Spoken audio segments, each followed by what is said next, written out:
Welcome back to Most Amazing Top 10. I'm Rebecca Felgate, and today we're talking about the top 10 most evil humans to have ever lived. There are a lot to choose from, so this video could spawn many parts. This list is absolutely jam-packed with detail, so let's get right into it. Coming in at number 10, we have Mary Ann Cotton. Cotton was hung at Durham County Jail in 1873 following a 20-year poisoning spree. Cotton is often considered Britain's first female serial killer, murdering 21 people in her time, usually for money via insurance payouts. Cotton's poison of choice was arsenic, something that she used to murder her husbands, yes, husbands plural, and her children. That's right, she killed her own children. She was later discovered when police made the connection between the loss of her 3 husbands, some friends, a friend of her mother's, her mother, and her 13 children, all of which had died from sudden stomach fevers. Coming in at number 9, we have Jim Jones.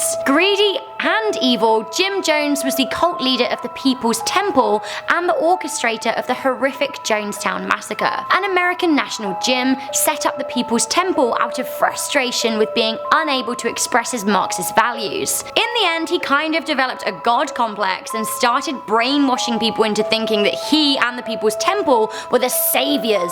He relocated the cult to Guyana and then named their newly acquired land Jonestown after himself. Jim manipulated the press and some respected politicians until they started to disassociate themselves from him. The American authorities became very suspicious of goings on in Jonestown after reports of violations of human rights from defectors. America sent reporters and a congressman in to investigate the cult, and Jim ordered his army to murder them. Later, realizing his time was up, he brainwashed 909 people into committing mass suicide, 300 of which were children. They all famously drank grape Flavorade laced with cyanide. Coming in at number 8, we have Ian Brady and Myra Hindley. Ian Brady and Myra Hindley are evil for so many reasons, not least the fact that they are disgusting child killers, and they conducted their crimes in the 60s. The pair lived in Greater Manchester and spurred one another on to kill. Their first victim was a friend of Hindley's sister. She was called Pauline Reed,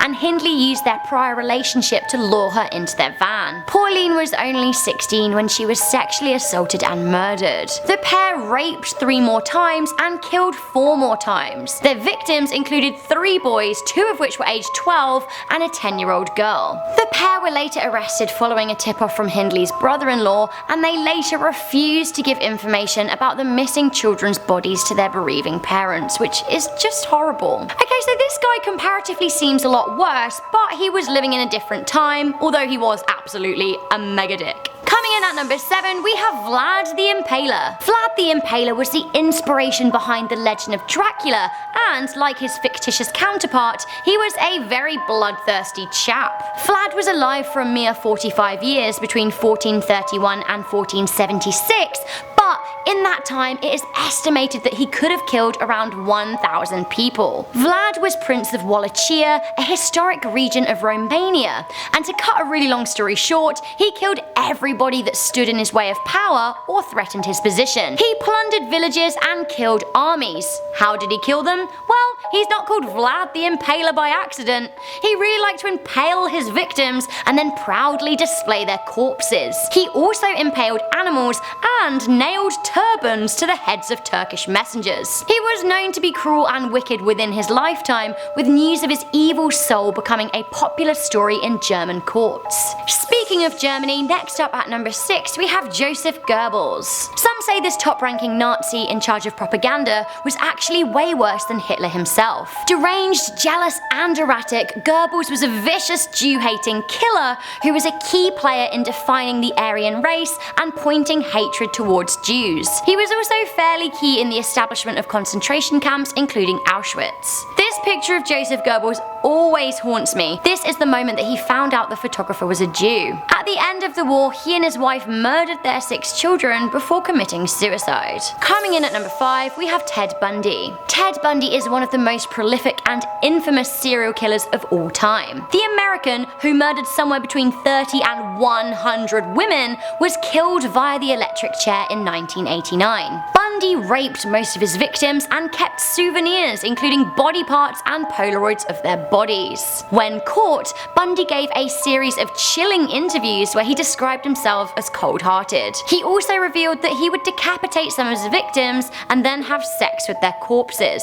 Sometimes he would revisit his murder site and would again perform sexual acts on decomposing bodies. Bundy famously said, "We serial killers are your sons, we are your husbands, we are everywhere, and there will be more of your children dead tomorrow." Oh, this guy, gross. He seemed to take a sick pride in being a killer. Coming in at number 4, we have Delphine LaLaurie. Considered one of the most evil women in the world, let alone New Orleans, this absolute historic she-devil even got her own character on American Horror Story. Delphine grew up as a young, rich beauty in a wealthy white Creole family in New Orleans. After 3 marriages, she brought her own home and installed a slave's quarter in the top floor. Beneath the shiny veneer of her lavishly furnished home, Delphine had a sick secret. The slaves' quarters were actually a secret torture and murder room. She woefully mistreated her staff, but the extent of the horror wasn't known until a fire broke out in her home. The fire marshal searched the top floor,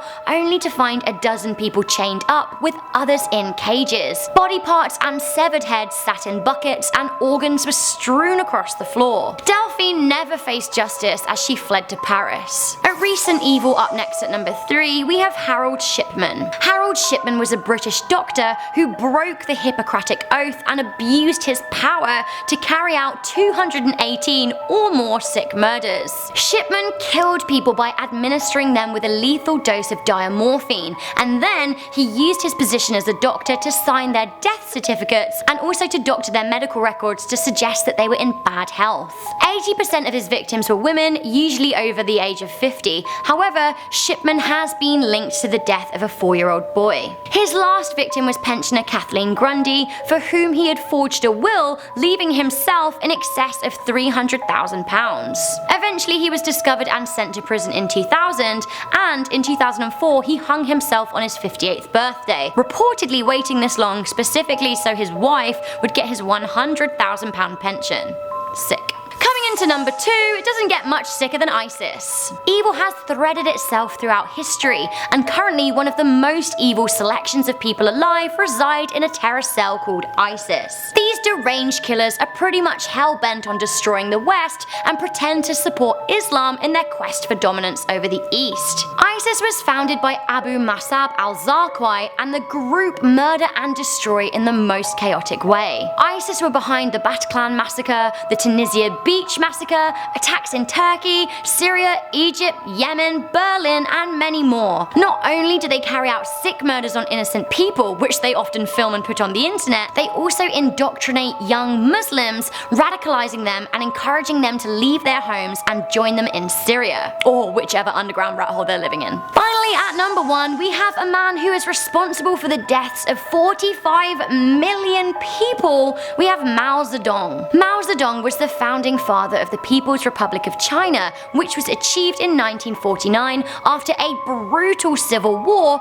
during which the Communist Party overthrew the government. Mao was cruel on so many scales. He tortured and killed army dissenters and peasants accused of hiding food supplies. But the crux of Mao's cruelty came as he defiantly pushed the Great Leap Forward policy, which aimed to change China from a farming society to a society focused on industry. Unfortunately, this radical shift led to food shortages, sparking the Great Chinese Famine, where between 18 and 30 million Chinese people starved to death.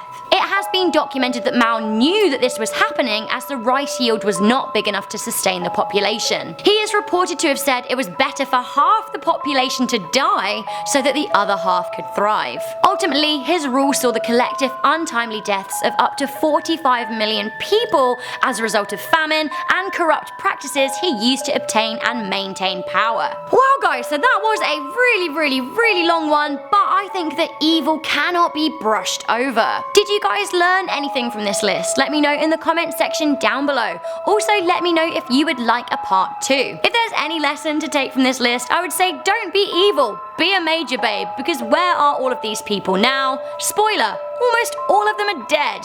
So, that's what you get. For now, I've been Rebecca Felgate. This has been Most Amazing Top 10. If you found this video informative, interesting, engaging, make sure you show me by giving it a good thumbs up, sharing it with a friend, and of course staying subscribed to Most Amazing Top 10 for more lists coming at you every day.